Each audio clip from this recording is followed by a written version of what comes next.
ጾም ብቻ የሚፈታቸው ችግሮች አሉ፣ ያለ ጾም የማይፈቱ። እዚህ የማቴዎስ 17 ላይ ጌታችን በታቦት ተራራ ያደረገውን ክብሩን የገለጠበትን ታሪክ ታውቃላችሁ። እሱ ታሪክ ላይ ከታች የተጻፈ ብዙ ጊዜ ትኩረት የማይሰጠው የወንጌል ክፍል አለ። ጌታችን ወደ ታቦር ተራራ ስንት ደቀ መዛሙርት ነው ይዞ ሄደው? 3። ስንት ይቀራሉ መሬት ላይ? ሂሳብ ላይ ችግር አለ እንዴ? ስንት ሰው ይቀራል?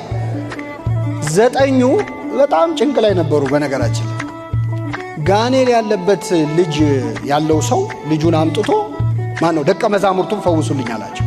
ስንት ሆነው? እምቢ አላቸው። ለ9 ጋኔሉ እምቢ አለ። ሌላ ቀን እኮ አጋንንት በስም ተገዙልን እያሉ ደስ እያላቸው መጥተዋል፣ ለክርስቶስ ነግረውታል። ያን ቀን ግን ጋኔሉ እምቢ አለ። ስንት ሆነው?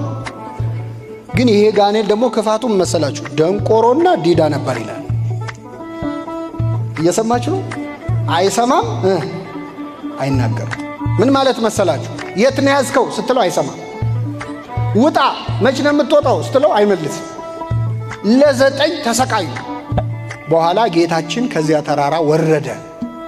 ሲወርድ ሰውየው ሄደና ጌታ ሆይ ልጄን ጋኔን ይዞታል፣ በጨረቃ ይጥለዋል።